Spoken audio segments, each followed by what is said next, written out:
And you're welcome back to the Super Bowl show on the Under Center podcast. A big thank you to Chris Brockman for taking the time to speak to us. By the way, we will be releasing each interview from tonight's show in their own separate podcast and video on YouTube. So if there's any part of tonight's show that you miss, just head to our YouTube channel or or anywhere you get your audio podcasts, I should say. Just search Under Center Podcast. You'll see the full list there. So it'll be there for you too. The full show itself will be there if you want to listen to it in its entirety, or if you just want, like I said, separate interviews to just catch up on. But Fionn, I think it's time to welcome on our next guest. What do you think? Yeah, we got to keep this thing moving. We got to keep rolling. Got to keep rolling. That's it. And we are delighted to welcome current free agent kicker and punter to the show, Tadhg Leader. Tadhg, how are you, sir? Thanks very much for having me on with the big game on horizon. Looking forward to chatting with you. No problem at all. We're delighted to have you on the show. You are, of course, no stranger to sort of NFL podcasts and Irish NFL shows and stuff like that. So there's definitely a lot to cover from our end. But the most important question I'm going to get out of the way first here, and that is, what is your Super Bowl Sunday routine? Are you a guy that likes to watch the game at home? Do you bring over a couple of friends and watch it together? Do you like to go out to the pub? And then secondly, what is your Super Bowl food or snack of choice? Tough question to start with there. I've been the last probably 6 years now that I've been in the US. It's been like growing up in Ireland, kind of watching it, but not fully appreciating it. But now being located in the States, Super Bowl Sunday has usually been, like you say, massive gathering and a lot of beer, a lot of nachos, and for most of the time, I don't fully understand. Like in years gone, I haven't fully understood what was necessarily happening on the field. So for this weekend, though, in terms of picking a winner, I think I'd definitely go with. I'd love to see Cincinnati get the job done. A lot of that is down to the fact that they drafted a kicker, and he's been, he's worth his weight in gold the last few weeks. So I think it'd be a nice story to see that kind of come to fruition. That's it. Although I must confess, though, Evan McPherson, the kicker for the Bengals, has been lights out in the playoffs so far for the team. In our previous section there, talking to Chris Brockman, I did say I am going to put a bet on him to miss a kick on Sunday's game. It's just one of those. It's just how the stars are aligning, and I think he's good for a miss this Sunday. He's put through, it's phenomenal, isn't it? And from like playoffs and the distances he's been banging them over from, so it's class to see. But no, I'm rooting for both the kickers. But just as I said, the fact he's a young fella and he's drafted, which doesn't often happen with kickers, I think he's been definitely given the kicking community a really good name. So kind of like to see that continue. Excellent. So tell me, what have you been up to recently? I did see there in January you were doing a bit of a warm weather training down in the Canaries, and I must say I wasn't jealous at all. I left the Canaries, but I relocated to south of Spain, the mainland. So it's still grand. I can't complain. Just training away after kind of finishing up in the European League. I was back home for the first time in a long time. Back in Ireland, it was nice to be back, but just the training conditions weren't great in December. So I kind of thought to myself, you know what, if I want to put myself in the best possible position, I'm going to try and find decent weather. And that took me down to the Canaries. I wasn't prepared for the wind, which was a learning thing. So I could definitely improve my kicking in windy conditions, because it was not what I expected. But anyway, I've since now moved up here to Malaga, this kind of area. So here for a few weeks before heading home. So just training, kicking, do a few little projects for myself. But yeah, just main thing is just training and kicking. And when the call does come for whatever the next thing's going to be, you just want to be as prepared as possible. So that's kind of why I took myself out here. Yeah, although I do have to say though, the one downside of your Canaries sort of promo kicking video was you didn't have the dogs involved like you did back at home in Galway. I must ask, well, what are the dogs' names? Yeah, Hugo's been very popular after that. Yeah, and I do miss him, but I think I can do without him for a little bit. But yeah, it's funny you say that, because quite a few people, he he was the star of the show. I don't think anyone was really watching me kick at that point. It was more so looking at the dog running around. But I'm happy to share a bit of limelight with him. Well, his rush technique off the edge for one of those kicks was perfect as well, I must say.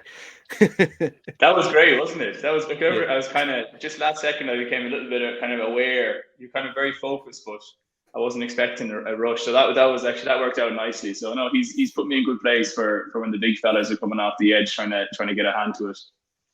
Tadhg, we've been following you closely and we've really enjoyed it and rooted for you through every step. And it would be fantastic if you did make it to the league to have a true blood Irishman in the league. But for maybe any of our listeners that haven't necessarily picked you up, because we do get a couple of listeners over in the States and obviously over here in Ireland as well. Would you just walk us through maybe your CV, just in terms of maybe the end of the rugby career and what you've done between then and now?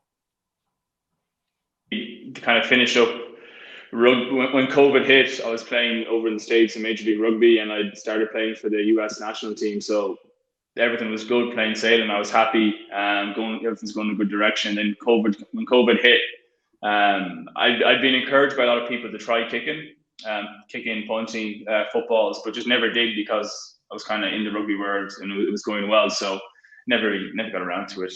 But also I didn't think much of it because I just didn't know anything about it, really. That's the honest truth. Didn't know anything about it. And then just one day during COVID, started banging a few footballs on a pitch there. And the guy that was with me was like a former high school coach. So he kind of knew a bit of football. But anyway, he was impressed. And then people were kind of walking around the track and the people stopped and come over and asked me, like, who the hell are you? Like, because they thought it looked half decent. So that was just over a year ago. And I remember I just headed home, hopped on YouTube, started Googling all the NFL kickers to see kind of how do my distances compare, things like that. I met a guy called Nick Novak. Nick kicked in the NFL for quite a few years. When I was playing rugby in San Diego, he actually came along to watch one of the games and we connected after the game. So I then texted him and said, hey, I'm doing this. What do you think? And he was like, yeah, it looks good, but your technique is pretty terrible, but you can clearly bang it. So kind of just started looking for different coaches in the Northeast. And then that led to me meeting a guy, John Carney, who played in the NFL for 24 years, legend of a man, very proud Irish roots, sorry. And from there, just started training. My first day in training, I was training with Superbowl winners. John Ryan punted the Seattle won Super Bowl. So when I moved out to San Diego, and it was good because the fact that I supported football, but I wouldn't have known all the players. So it was cool to be rubbing shoulders with these lads, but not fully understanding who they are, what they'd achieved.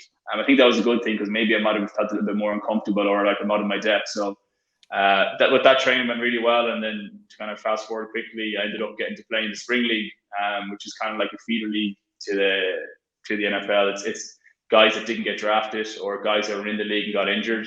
And then the Irish fella, there wasn't many of me. And that was class. Played in Lucas Oil Stadium with the Colts, where full-time football for maybe 12 weeks. It was cool to be rubbing shoulders with lads that had played in the league, and they couldn't wrap their head around the fact that I'd never played the sport leading up to that first game. But it went well, and after that, got the opportunity to head over to play in the European League of Football. So that was I was based in Poland, most of the games in Germany or Spain. Only Irish lad knocking around there as well. Surprise, surprise. So did that, and then that was and it's another great experience. I just need to play games, so I got the opportunity to do that. Kicking punts went well, and then now I'm just kind of training, hoping that I can talk to some NFL teams, talk to some CFL teams, and there's a new league called the USFL that's kicking off just after the Super Bowl. So another opportunity. XFL's coming around in a year's time. So just there's a few opportunities out there. So just trying to you hope the phone rings. Essentially, that's kind of it. But that's a condensed version of where we're at.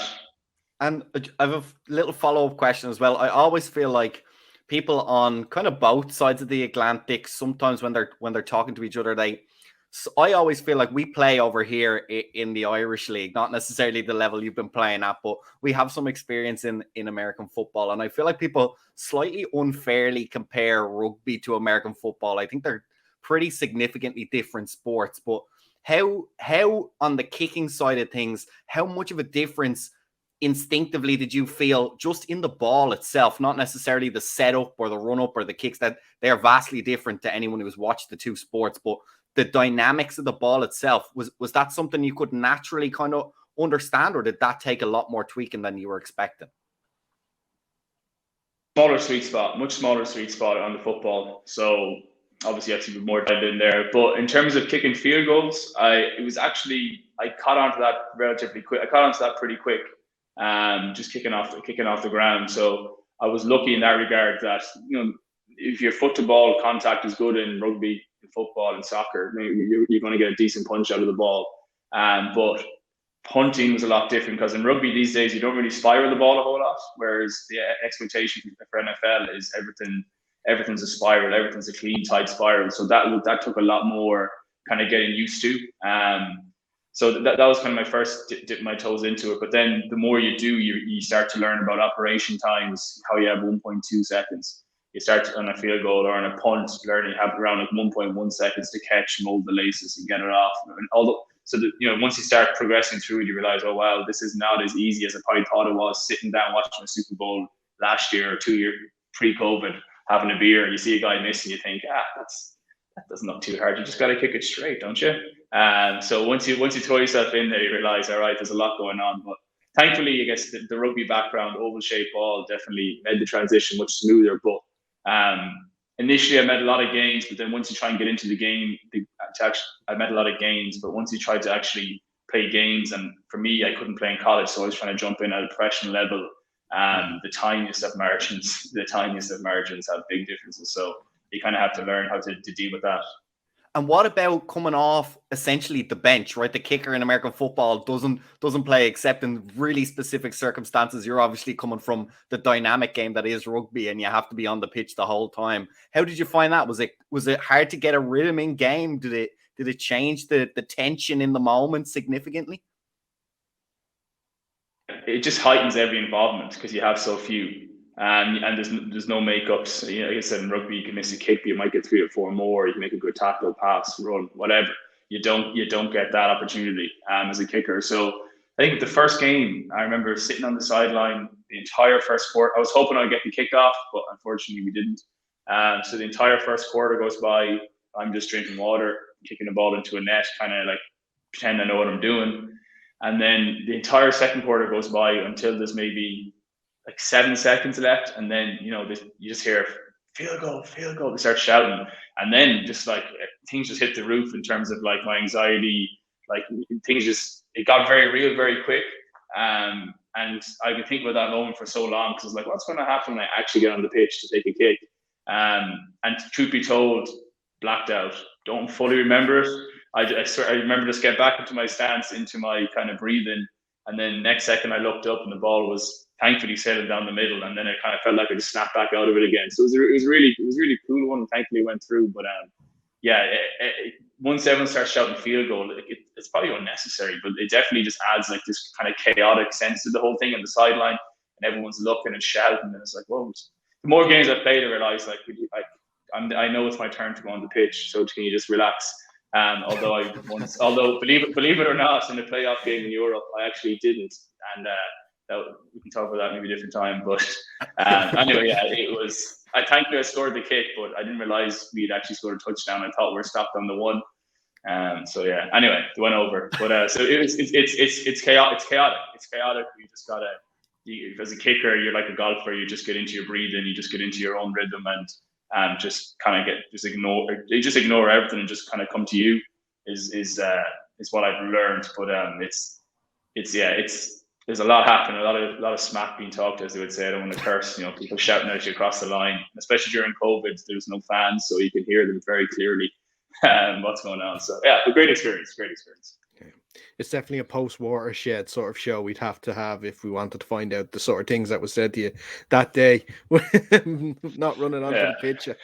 But tell me, you mentioned in previous interviews that you would watch all the sort of American football movies and play Madden and stuff like that. So I need to ask you, how much did you learn about kicking a football from watching Ace Ventura and making sure the laces are out? Great question. I learned about laces being out while playing a game, because the laces weren't out, and I kicked it. I was like, geez, that felt different. Like I never experienced it. Then everyone started quoting that to me. And maybe 3 or 4 months ago, I sat down and watched the movie, and I really enjoyed it because I had a lot more context then. If we watched it previously, I wouldn't have got it. So, no, that's a great movie, and laces need to be out. That's a real thing. It's a real thing. Would you have that sort of moment though, if you see the ball being snapped and your holder has the laces in? Would you sort of have not a crazy reaction, but would you sort of given them a bit of a death stare, maybe, if afterwards, saying like, "Listen, lads, that the laces were in on that. What's going on?" You have to, because what I realized in the spring league was, and same in the NFL, you get cut. You get cut, and like, okay, your job's to put it through. But if your holder gives you laces or gives you the wrong angle, the wrong lean, like it's huge. Your sweet spot's been moved totally, so it's you compromise big time. So I've had laces out and I've missed one, but I've had laces out, and thankfully they've kind of got through. But 100%. I was told that before. John told me that.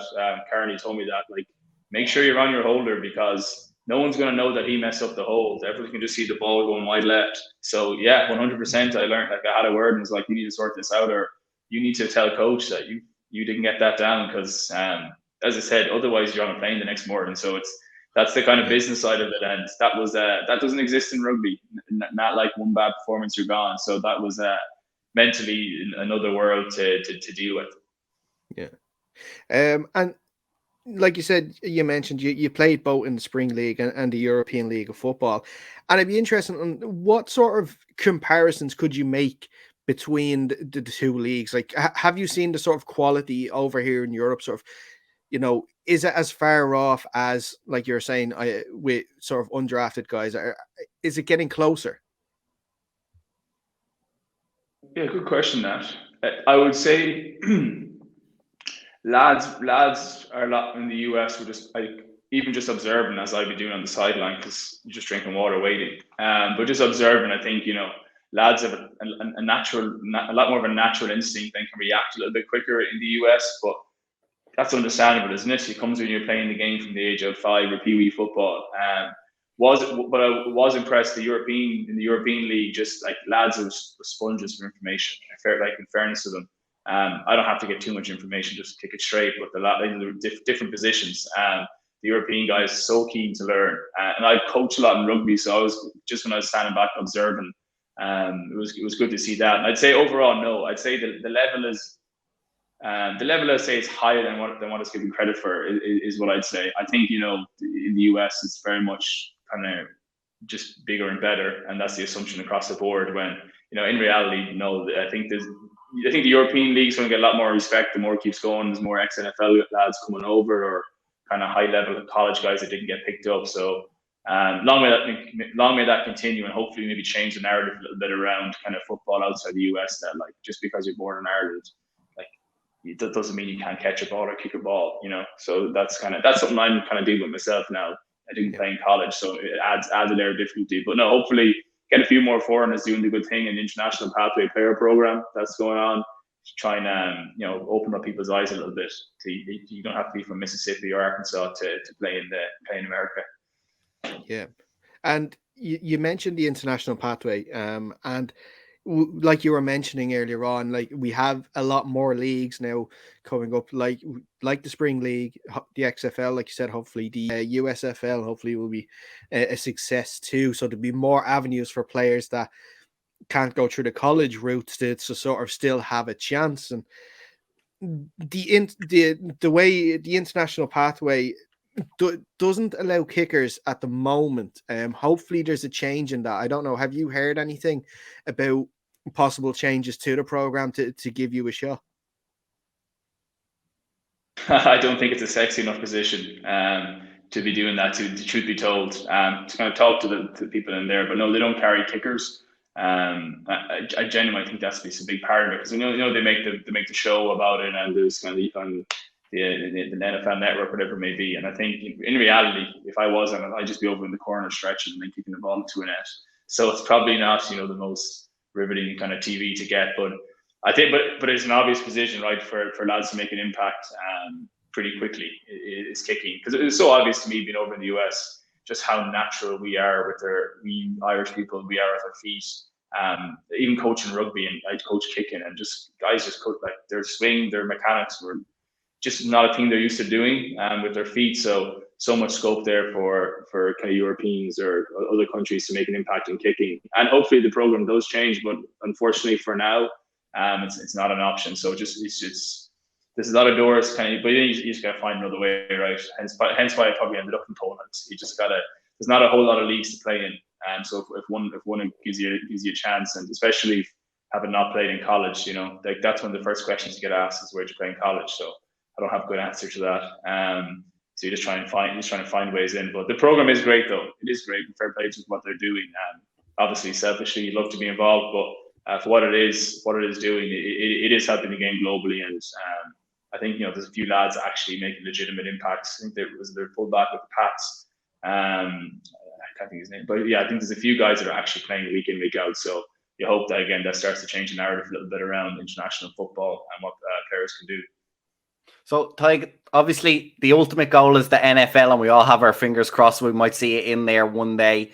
Can you tell us, and we don't want to compromise any maybe free agent negotiations, can you tell us, have you got a favorite team in the NFL, or maybe a favorite landing spot you'd like to get to? Given you're a free agent, you can go and talk to any of these teams. Where would be your favorite spot at the moment? Obviously, the first thing is whoever wants me, come just give me a shout. But like, to answer the question properly, I was always big into the Pats. And that's where I first started kicking. Was 10 minutes from Foxborough. I was literally just down the road. So I think that's cool. And Nick Folk, the kicker there, he's probably in his last season, even if he is playing next season. But then the more I've started playing, the more I realized, you know what, I'd love to end up in a team that has a dome. Just get rid of the elements, because it's so, as you can imagine, kick and punch, and it's so crucial. So Pat's always a big fan of the Pats, but yeah, beggars can't be choosers. So I'll go where I'm sent. Excellent. So we're gonna sort of wrap up things here, Tadhg, now in a second. You mentioned earlier on that you're hoping for a sort of a Bengals win. I think the Cinderella story, I think, has captured everyone's sort of emotions this year. But look, listen, thanks so much for taking the time to speak to us. We really appreciate it. We hope that we can see you back in one of the leagues that we mentioned soon. If not the USFL, then maybe the European League of Football. Then if not, maybe the Spring League. But listen, best luck with all the training. Hopefully we get to see you on the pitch again really soon. Chatting, and yeah, fair play to what you're doing as well. Keep growing the game around Ireland and the untraditional territories. Hopefully, everyone's kind of trying to bring the game, players, media, etc. The Americans can probably maybe respect what we're doing on this side of the pond, and it would be a great thing. So, cheers for having me, and fair play to you.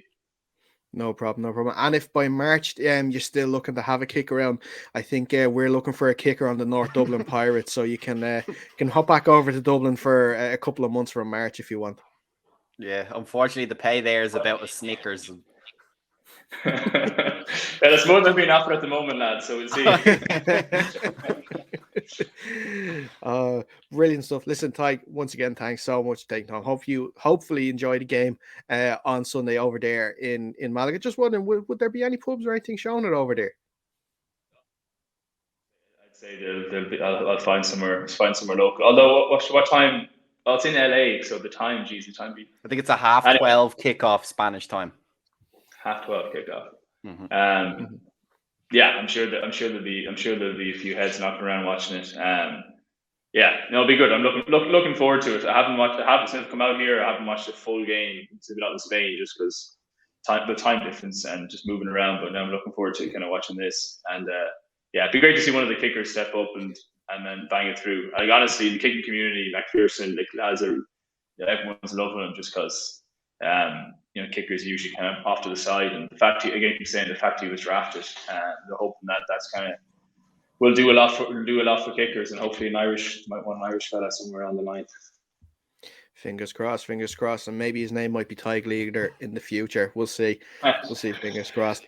Listen, we are going to take a quick break, and when we come back, we're going to be speaking to former Munster and Ireland player Tommy O'Donnell.